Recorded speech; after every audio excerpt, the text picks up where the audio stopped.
Hello everyone, welcome back to this YouTube channel. तो इस session में हम लोग एनसीईआरटी ज्योग्राफी कवर करने वाले हैं। टोटल 6 to 12 कवर करने का कोशिश करेंगे। तो आज 6 से स्टार्ट कर रहे हैं। क्लास 6 का चैप्टर 1 रहेगा। चैप्टर 1 में हम लोग पूरा पार्ट नहीं कवर करेंगे, छोटा छोटा ही लेक्चर बनाएंगे ताकि आपको देखने में भी ठीक लगेगा और उतना ही पढ़ेंगे जितना कि समझ में आ जाए। तो चलिए सेशन स्टार्ट करते हैं। जल्दी से लाइक कर दीजिए और चैनल पर नए हैं तो जल्दी से चैनल को सब्सक्राइब कर लीजिए।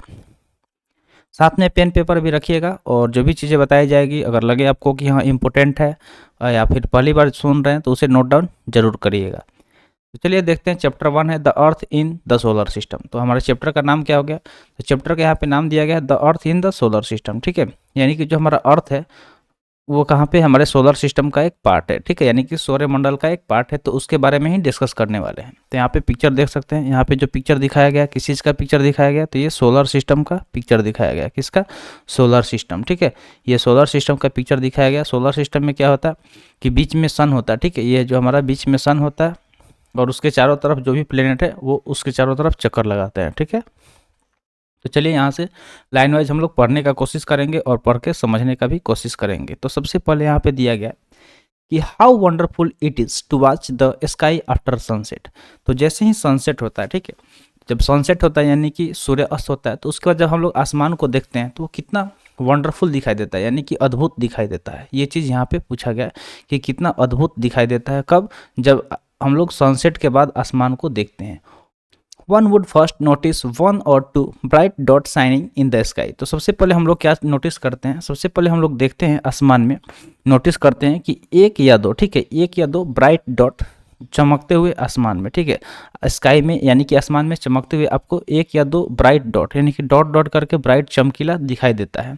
सुन you would see the number increasing. जल्दी ही क्या होता है कि उसकी संख्या बढ़ती हुई नजर आने लगती है। ठीक है, जैसे जैसे शाम ढलता है उसकी संख्या आपको बढ़ते हुए नजर आने लगता है। ठीक है, इंक्रीज होता हुआ दिखाई देने लगता है।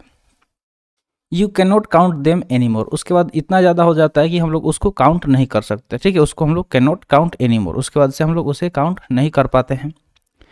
The whole sky is filled with tiny shining object. उसके बाद क्या होता है कि जो पूरा आसमान है, ठीक है, जो पूरा आसमान है क्या होता है? फिल हो जाता है, यानी कि भर जाता है विथ टीनी शाइनिंग ऑब्जेक्ट। छोटे छोटे जो टीनी शाइनिंग यानी कि जो शाइनिंग मतलब क्या होता है? चमकते हुए जो भी ऑब्जेक्ट है उससे भर जाता है। ठीक है, उससे क्या होता है कि फिल हो जाता है, यानी कि भर जाता है। Some are bright. उसमें से कुछ कैसे होते हैं? ब्राइट यानी कि बहुत ज़्यादा चमकीला होते हैं, बहुत ज़्यादा चमकते हैं। Others are dim. और कुछ ऐसे भी होते हैं जो डिम होते हैं, यानी कि मध्यम होते हैं। कैसे होते हैं? मध्यम होते हैं।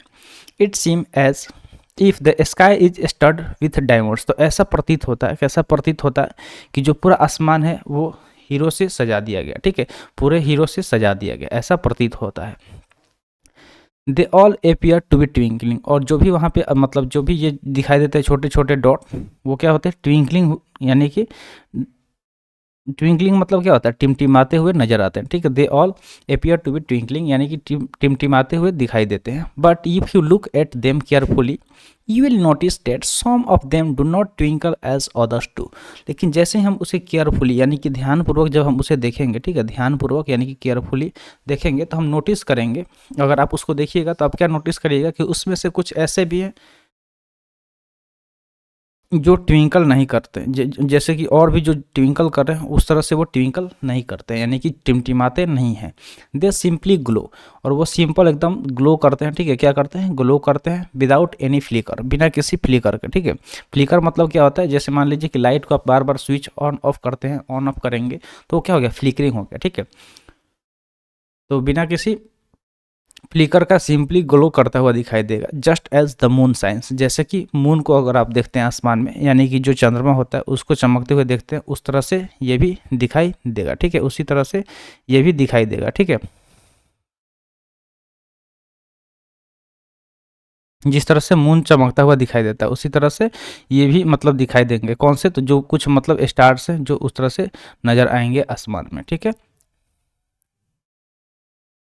एक मिनट, चलिए अब आगे बढ़ते हैं। आगे देखते हैं क्या दिया गया। Along with this bright object. तो जो ये ब्राइट ऑब्जेक्ट है, ठीक है, जो ये ब्राइट ऑब्जेक्ट है उसके साथ साथ यू में also see the moon on most of the days. और ज़्यादातर दिन आप लोग उसके साथ साथ मून भी देखेंगे। क्या देखेंगे? मून यानी कि चंद्रमा। मून मतलब क्या होता है? चंद्रमा होता है। तो जो ब्राइट ऑब्जेक्ट है इनके साथ साथ हमें मून भी दिखाई देगा मोस्ट ऑफ द डे, यानी कि डेली नहीं दिखाई देगा लेकिन ज़्यादातर दिन हमें मून भी दिखाई देता है, ठीक है।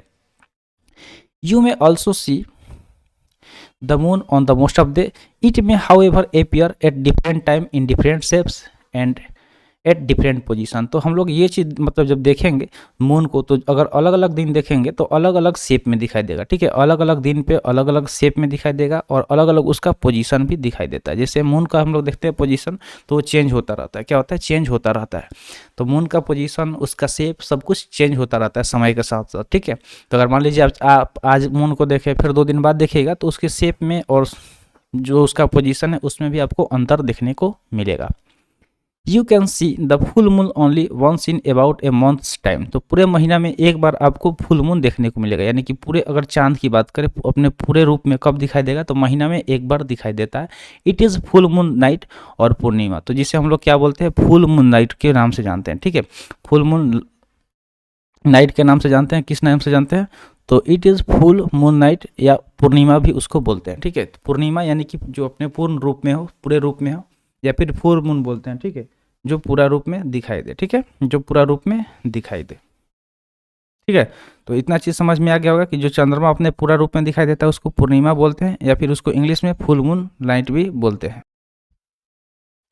तो यहाँ तक समझ गए होंगे पूर्णिमा तक कि जो फुल मून अगर दिखाई देता है मतलब पूर्ण रूप में चंद्रमा दिखाई देता है उसको हम लोग पूर्णिमा बोलते हैं। A fortnight later, fortnight मतलब 2 सप्ताह बाद, ठीक है, यानी कि 14 दिन बाद अगर हम देखते हैं, ठीक है, तो you can not see it, तो उसके बाद हमें चंद्रमा दिखाई ही नहीं देता है, सी इट एट ऑल, इसके हमें पूरे मतलब दिखाई ही नहीं देता, ठीक है, कितने दिन बाद, तो fortnight later. Fortnight मतलब क्या होता है, तो अगर हम 14 दिन बाद देखेंगे तो वो हमें दिखाई नहीं देता है। It is a new moon night, तो उसको हम लोग किस नाम से जानते हैं, न्यू मून नाइट के नाम से जानते हैं। किस नाम से जानते हैं, न्यू मून नाइट, या फिर उसे अमावस्या भी बोलते हैं। क्या बोलते हैं, अमावस्या भी बोलते हैं। On this day you can watch the night sky best provided it is clear night, तो उस दिन हमें जो होता है, जो आसमान होता है वो बेस्ट तरीके से दिखाई देता है, ठीक है, पूरा क्लियर नाइट होता है। किस तरह से नाइट होता है, तो पूरा क्लियर यानी कि साफ रात्रि दिखाई देता है। Do you wonder why cannot we see the moon and all those bright tiny objects during the daytime? तो क्या कभी आप ये सोच कर हैरान हुए हैं, कि कभी ये चीज़ सोच के हैरान हुए हैं कि जो अगर बात कर ले हम चंद्रमा का या फिर जो भी मतलब जो ब्राइट टीनी ऑब्जेक्ट हैं उसे दिन के दौरान हम लोग क्यों नहीं देख पाते हैं, ऐसा क्यों नहीं होता है, ठीक है। तो ये चीज़ हम आपको एक एक्सपेरिमेंट के थ्रू बताने वाले हैं, तो उसको लास्ट में बताएंगे, आज के सेशन के लास्ट में बताएंगे। अभी इतना चीज़ समझ लीजिए कि आप ये चीज़ तो हमें सोचे होंगे कभी ना कभी ज़रूर कि दिन में हमें चंद्रमा क्यों नहीं दिखाई देता है, शाम में दिखाई देगा, हाँ शाम में कभी कभी दिखाई देता है, लेकिन जब मतलब सन क्या होता है, सनसेट होने वाला होता है, ठीक है, सूर्य अस्त के समय दिखाई देता है, ठीक है, या फिर थोड़ा बहुत तारे भी दिखाई देते हैं। अगर दोपहर की बात कर ले, ठीक है, दोपहर 12-1-2 बजे के करीब में तो कभी नहीं दिखाई देता। It is because the very bright light of the sun does not allow us to see all this bright object of the night sky. तो ऐसा क्यों होता है, ऐसा इसलिए होता है कि जो सन है, ठीक है, जो सन है वो अलाउ नहीं करता है इन सब चीज़ों को देखने के लिए, क्योंकि जो उसका जो वेरी ब्राइट लाइट होता है, जो सन का लाइट होता है वो बहुत ज़्यादा चमकीला होता है, तो उसके चमक के अंदर इनका जो प्रकाश है वो गायब हो जाता है, ठीक है, वो क्या होता है, गायब हो जाता है। जैसे मान लीजिए कि सिंपल सा आप एक एग्जांपल समझिए कि आपको नॉर्मल चावल दाल दिया गया, ठीक है, और उसके बगल एक चावल दाल रखा गया और बगल में ज़्यादा मतलब आपका फेवरेट खाना रखा गया, तो आपका पूरा फोकस किस पे जाएगा, इस पे नहीं जाएगा, फेवरेट वाले पे जाएगा। तो उसी तरह कि ज़्यादा लाइट वाला दिखाई देता है और बाकी चीज़ उसमें गायब हो जाता है, ठीक है, बाकी उसमें गायब हो जाता है। तो समझ में आ गया होगा। उसके बाद आगे हम लोग देखते हैं आगे क्या दिया गया कि the sun, the moon and all this object shining in the night sky are called celestial body, ठीक है। तो चाहे हम बात कर ले सन का, ठीक है, यानी कि सूरज का, चाहे मून यानी कि चंद्रमा का, या फिर जितने भी ऑब्जेक्ट हैं जो रात्रि में दिखाई देते हैं, चमकते हैं, इन सब को हम लोग किस नाम से जानते हैं, तो सेलेस्टियल बॉडी के नाम से जानते हैं, ठीक है। तो इनको हम लोग किस नाम से जानते हैं, सेलेस्टियल बॉडीज के नाम से जानते हैं। Some celestial bodies are very big and hot, तो कुछ सेलेस्टियल बॉडी जो होते हैं बहुत बड़े होते हैं, क्या होते हैं, साइज में बहुत बड़े होते हैं और गर्म भी होते हैं। They are made of gases, तो वो किस चीज़ से बने होते हैं, गैसेस से बने होते हैं। They have their own heat and light, तो उनके पास खुद का अपना हीट होता है, खुद का अपना लाइट होता है, यानी कि खुद का अपना प्रकाश और हीट होता है, ठीक है। विच दे इमिट इन लार्ज अमाउंट, जिससे वो बहुत ज़्यादा अमाउंट में, लार्ज अमाउंट में इमिट करते हैं। This celestial bodies are called star. तो इनको हम लोग किस नाम से जानते हैं? स्टार के नाम से जानते हैं, ठीक है। इसको हम लोग स्टार के नाम से जानते हैं, ठीक है। तो स्टार समझ में आ गया होगा। और अगर हम बात करें सन के बारे में, तो जो सन होता है वो भी क्या है? एक स्टार है। तो the sun is a star, जो सन हमारा है वो भी क्या है? एक तरह का स्टार है। सन क्या है? एक तरह का स्टार है। तो जब भी आपसे पूछा जाएगा कि सूर्य क्या है, तो सूर्य एक सन यानी कि स्टार है। Countless twinkling star in the sky are similar to the sun. अगर हम जो आसमान में देखते हैं, तो जो काउंटलेस ट्विंकलिंग स्टार है, यानी कि जिसे हम लोग गिन नहीं सकते हैं, जो भी टिमटिमाते हुए तारे देखते हैं रात्रि के को, यानी कि रात में स्काई में, वो सब किसके सिमिलर हैं? तो सिमिलर टू द सन, यानी कि सूर्य जैसा ही सिमिलर हैं। वो सब भी क्या है? स्टार हैं। But we do not feel their heat और लाइट। लेकिन अगर आप सोच रहे हो कि जैसे हमने बोला कि वो भी क्या है? सूरज के जैसा ही है। तो जब सूरज के जैसा है तो उसका गर्मी और उसका प्रकाश से हम लोग क्यों फील नहीं कर पाते हैं, महसूस क्यों नहीं कर पाते हैं? एंड दे लुक सो टिनी, और वो बहुत छोटे भी दिखाई देते हैं, ठीक है। ऐसा क्यों होता है? ऐसा इसलिए होता है क्योंकि they are very very far from us. तो वो क्या है? हमसे बहुत ज़्यादा दूरी पे है, ठीक है। वो हमसे बहुत ज़्यादा वेरी वेरी फार फ्रॉम अस, यानी कि हमसे बहुत ज़्यादा दूरी पे है। तो अगर कोई भी चीज़ हमसे ज़्यादा दूरी पे होगा तो वो छोटा दिखाई देता है। जैसे कि आसमान में उड़ता हुआ एरोप्लेन हम लोग देखते हैं, तो वो भी क्या होता है? बहुत छोटा दिखाई देता है। ऐसा क्यों होता है? क्योंकि वो दूरी ज़्यादा बढ़ जाता है। और जैसे ही वो एरोप्लेन अगर आप एयरपोर्ट पर जाकर देखिएगा तो बहुत ज़्यादा बड़ा दिखाई देता है। तो ऐसा क्यों होता है? क्योंकि दूरी की वजह से होता है। तो सेम सिचुएशन यहाँ पे भी क्रिएट होता है। अब चलिए यहाँ पे लेट्स डू को हम लोग देखते हैं। नीचे देख लेते हैं आगे क्या दिया गया। तो ये वाला पेज भी हम लोग यहाँ पे डिस्कस कर लेंगे, ठीक है। सोलर सिस्टम, जो सोलर सिस्टम है, या इसको हम लोग आगे डिस्कस करेंगे नेक्स्ट सेशन में। तो चलिए इतना चीज़ हम लोग डिस्कस कर लेते हैं। तो यहाँ पे जो भी हम लेट्स डू दिया गया इसको डिस्कस करते हैं। तो इसमें लेट्स डू में चलिए जल्दी जल्दी इसको हम समझा देते हैं आपको कि इसमें क्या दिया गया है। तो लेट्स डू में क्या बताया गया है कि विल नीड, इस हमें ज़रूरत होगा एक टॉर्च का, एक सीट ऑफ प्लेन पेपर का, एक पेंसिल का और एक नीडल का, ठीक है। तो एक पेंसिल हमें ज़रूरत होगी, एक टॉर्च का ज़रूरत होगा और एक नीडल का ज़रूरत होगा। अब स्टेप्स इसका देखते हैं कि इसमें हमें क्या क्या करना है, ठीक है। क्या देखना है? इसका स्टेप्स हम लोग देखते हैं कि इसमें करना क्या है। तो फर्स्ट स्टेप में दिया गया place the torch in the centre of the paper with its glass front touching the paper. तो क्या करना है कि पेपर को टच करते हुए एकदम मिडिल में रखना है, पेपर के मिडिल में टॉर्च को, ठीक है। उसके बाद जो टॉर्च का सर्कल होता है, जैसे मान लीजिए कि ये टॉर्च हो गया, रुक जाइए, टॉर्च हम लोग बनाते हैं, ठीक है। इसको क्लियर करके यहाँ पे टॉर्च ही बनाते हैं। तो सपोज ये मान लीजिए कि ये हमारा टॉर्च हो गया। टॉर्च कुछ इस तरह के शेप में होता है ना, इस तरह के शेप में होता है टॉर्च, ठीक है। यहाँ पे उसमें स्विच लगा होता है। तो ये हमारा टॉर्च हो गया। तो टॉर्च में यहाँ क्या करना है? पेपर यहाँ पे लगा देना है। यहाँ पे पेपर एकदम सेंटर में, यहाँ पे मान लीजिए पेपर इस तरह से लगा देना है जहाँ टॉर्च लगा है इसमें। उसके बाद से हम लोग स्टेप 2 क्या किया? Now draw a circle around. तो इस पर हम लोग को एक सर्कल ड्रॉ कर देना है। जो टॉर्च है उसी शेप में एक सर्कल ड्रॉ कर देना है। Perforate the paper with the needle with in the circle area. तो जो मतलब सर्कल एरिया है उसमें क्या करना है कि जो नीडल है उसे इस तरह से छेद कर देना है, ठीक है। इस तरह से उसमें बहुत सारे डॉट डॉट डॉट छेद कर देना है, डॉटेड छेद करना है, ठीक है।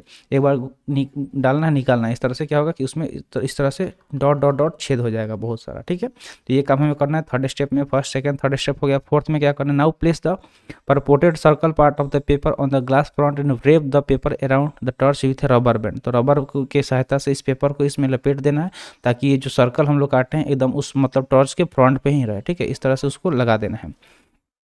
तो ये स्टेप हम लोग समझ गए। फिफ्थ स्टेप में क्या दिया गया? तो फिफ्थ में दिया गया take care that the switch of the torch is not cover. तो इस चीज़ का हमें ध्यान रखना है कि जो स्विच होता है टॉर्च का वो उसे नहीं ढकना चाहिए, क्योंकि स्विच को हम लोग ऑन ऑफ करने वाले हैं, ठीक है। तो इस वजह से उसको हम लोग नहीं ढकेंगे।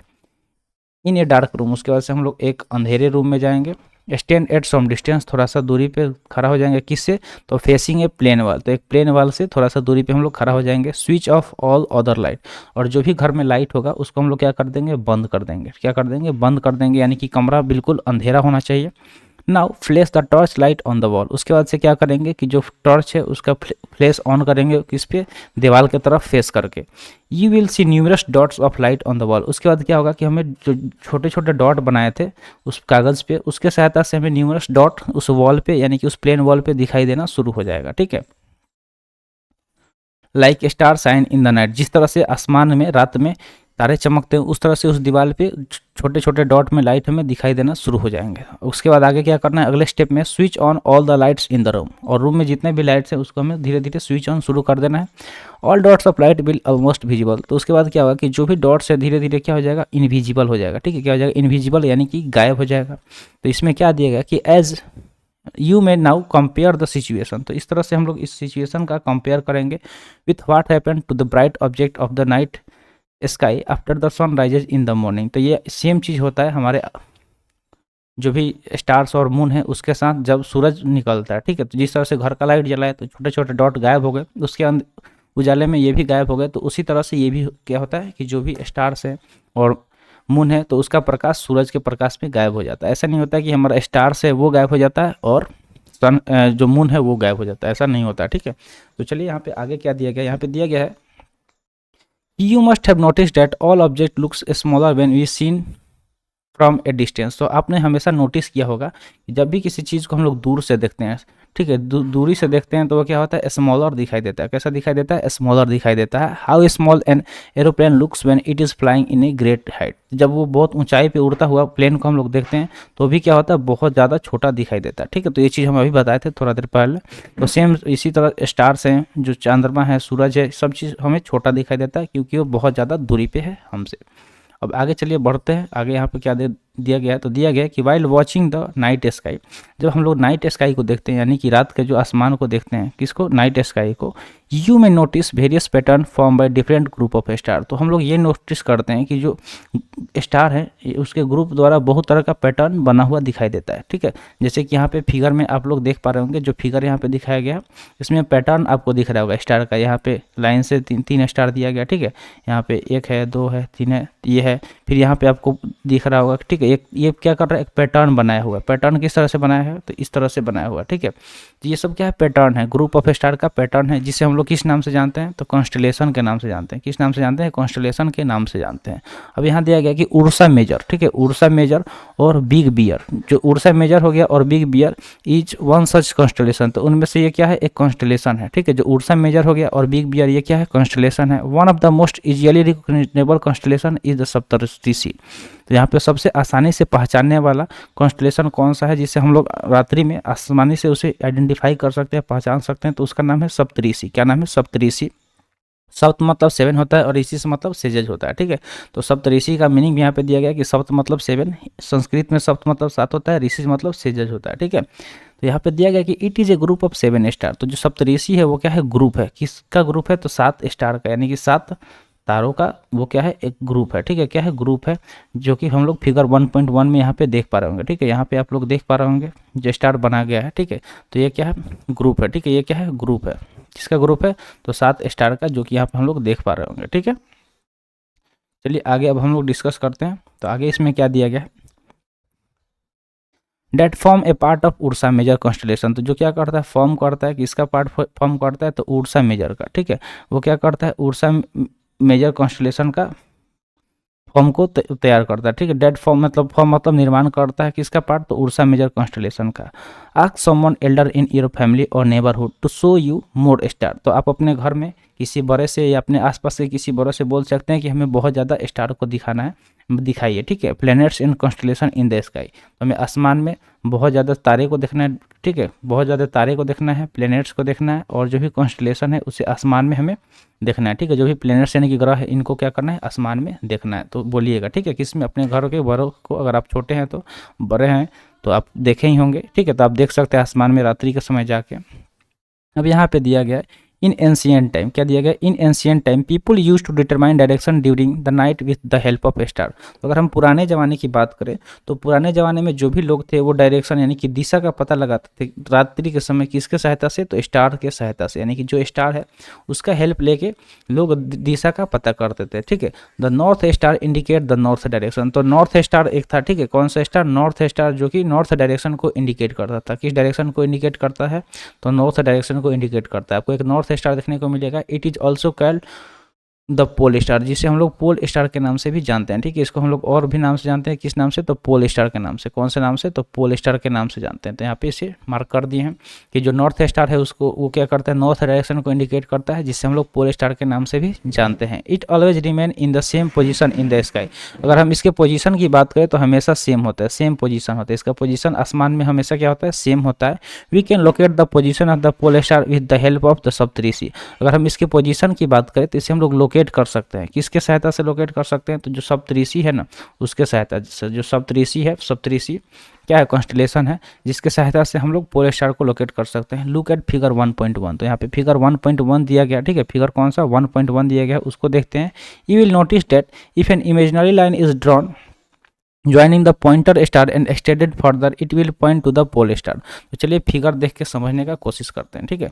यहाँ पे जब हम फिगर देखेंगे तो ये मान लीजिए कि एक लड़की है जो देखने की कोशिश कर रही है। तो यहाँ पे देखिए ये एक स्टार है, सप्तऋषि 3 4 5 6 7। तो इसको जब हम लोग यहाँ से ज्वाइनिंग कराएंगे ना, इसको जब ज्वाइनिंग करा रहे हैं इस तरह से, तो जो उसी डायरेक्शन में जो हमको ऊपर देखने को मिलेगा, यहाँ पे वही कौन सा हो जाएगा, नॉर्थ स्टार हो जाएगा। यहाँ पे देख रहे होंगे उसका नाम लिखा हुआ है, ठीक है। ये पॉइंटर स्टार हो गया। और आप लोग किधर के फेस किए हुआ है, तो नॉर्थ की तरफ फेस हुआ है, ठीक है। ये नॉर्थ फेस हो गया, तो इसके पीछे साउथ हो जाएगा। इधर में वेस्ट है, इधर क्या है, वेस्ट है, और इधर क्या है, ईस्ट है। तो इस तरह से हम लोग डायरेक्शन का पता लगा सकते हैं। तो फिगर देख कर समझ में आ गया होगा। चलिए बढ़ते हैं आगे। आगे दिया गया, आगे क्या दिया गया है, तो आगे दिया गया है कि some celestial bodies do not have their own heat and light. तो कुछ सेलेशियल बॉडी हैं जिसका खुद का अपना हीट और लाइट नहीं है, ठीक है। खुद का अपना हीट और लाइट नहीं है। They are lit by the light of a star. तो वो किसके द्वारा लिट होते हैं, तो जो स्टार्स हैं यानी कि जो तारे हैं उसके प्रकाश से वो लोग चमकते हैं। सच बॉडीज आर कॉल प्लेनेट। तो उस वैसे बॉडीज़ को हम लोग किस नाम से जानते हैं, तो उसको हम लोग प्लेनेट्स यानी कि ग्रह के नाम से जानते हैं। प्लेनेट्स मतलब क्या होता है, तो ग्रह होता है। तो जिसके पास खुद का अपना लाइट और हीट नहीं होता वो कौन होता है, प्लेनेट होता है। अब चलिए वर्ड प्लेनेट के बारे में डिस्कस करते हैं कि ये प्लेनेट कहाँ से आया। तो अगर हम बात करें वर्ड प्लेनेट का, तो ये ग्रीक वर्ड प्लेनेटिया से आया। किससे आया, तो ग्रीक वर्ड प्लेनेटिया था। कौन सा ग्रीक वर्ड, एक प्लेनेटिया है, जिससे प्लेनेट वर्ड का निर्माण हुआ, जिसका मीनिंग होता है वांडरर। इसका मीनिंग क्या होता है, वांडरर होता है। क्या इसका मीनिंग होता है, तो प्लेनेटिया मतलब वांडरर होता है। The earth on which we live is a planet. तो जिस पृथ्वी पे हम लोग रहते हैं, किस पे, जिस पृथ्वी पे हम लोग रहते हैं, ठीक है, अर्थ को हम लोग वो क्या है, एक तरह का प्लेनेट है, वो एक तरह का ग्रह है। It gets all its heat and light from the sun.